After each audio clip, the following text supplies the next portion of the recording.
일반 크림과 아이크림을 구분해서 바르는 것이 생각하는 만큼의 없다라고 보시면 되겠습니다.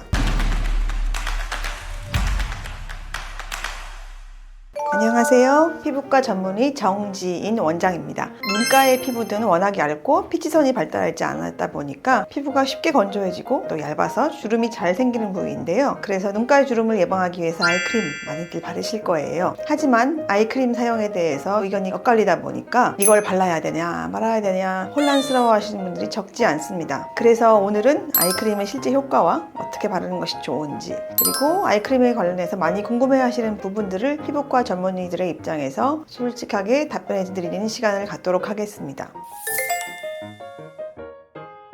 결론부터 말씀드리면 여러분들이 많이 바르고 계신 아이크림이라는 별도의 눈가 전용 제품은 굳이 꼭 바르지는 않으셔도 된다고 보고 있습니다. 아이크림은 눈가 피부의 자극을 줄인 제품일 뿐 일반 보습 크림과 비교했을 때 주름 개선 기능성 성분이 특별히 다르다고 보기는 좀 어렵기 때문입니다. 결국 아이크림과 일반 크림 모두 주름을 유발하는 건조한 피부를 막기 위해서 보습을 해주는 거고요. 따라서 저는 별도로 아이크림을 꼭 바르기보다는 일반 보습제를 눈 주변에 피부에 잘 발라줘서 촉촉 유지시켜주는 것만으로도 눈가 주름 예방에 도움이 된다고 말씀드리고 싶습니다. 다만 아이크림 별도의 제품 역시도 보습 효과를 갖고 있기 때문에 효과가 없다고 볼 수는 없고요. 일반 크림과 아이크림을 구분해서 바르는 것이 생각하는 만큼의 큰 의미는 없다라고 보시면 되겠습니다.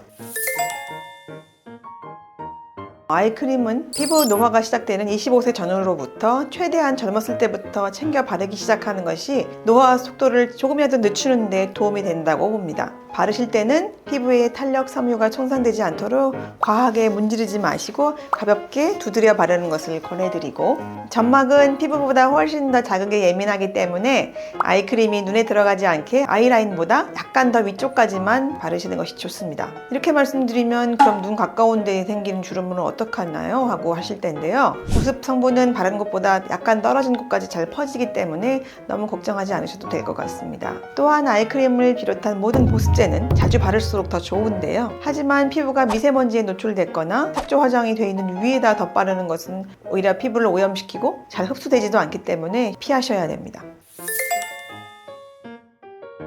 아이크림의 단골 성분인 레티놀은 콜라겐 재생 효과를 가지고 있기 때문에 잔주름, 탄력, 모공 개선 등에 효과적인 것으로 알려져 있는데요. 하지만 처방약인 레티노이드와는 달리 화장품에 사용되는 레티놀은 강도가 약하고 농도도 낮아서 그만큼 효과는 약합니다. 그래서 요즘에는 좀 더 좋은 효과를 얻기 위해서 농도 높은 레티노이드 성분의 연고를 병원에서 처방받아서 바르는 분들이 늘어나고 있는데요. 레티노이드가 효과는 있지만 피부에 자극이 되는 성분이기 때문에 높은 농도의 레티노이드 들을 계속 사용을 하면 자극성 피부염이 생길 수 있어서 마냥 좋기만 하다 보기는 어렵습니다. 특히 눈가 피부는 작은 자극에도 쉽게 손상되기 때문에 눈가 주름을 개선하기 위해서 바른다면 피부과 전문의와 충분한 상담 후에 처방받아 바르시기를 바랍니다.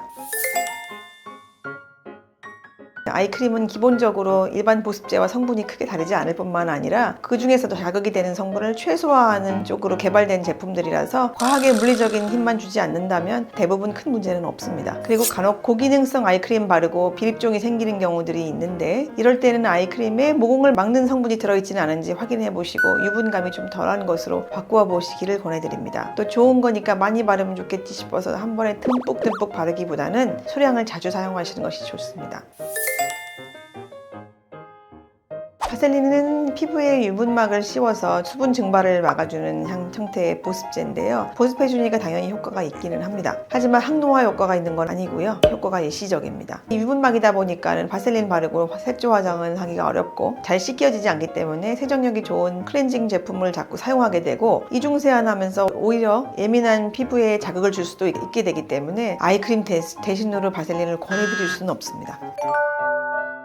지금까지 아이크림과 관련된 다양한 궁금증들을 함께 풀어보는 시간을 가졌습니다. 다음에는 아이크림으로 해결이 어려운 눈가 주름이나 눈꺼풀 처짐 등등을 수술을 하지 않고 효과적으로 개선시킬 수 있는 시술들에 대해서 알아볼 예정이니까요. 많은 기대 부탁드립니다. 오늘 영상이 도움이 되셨다면 구독, 좋아요, 알림 설정 부탁드리고요. 보다 궁금한 점은 아래 댓글이나 현재스타 피부과 카카오톡 채널로 문의 주시기 바랍니다. 지금까지 피부과 전문의 정지인 원장이었습니다.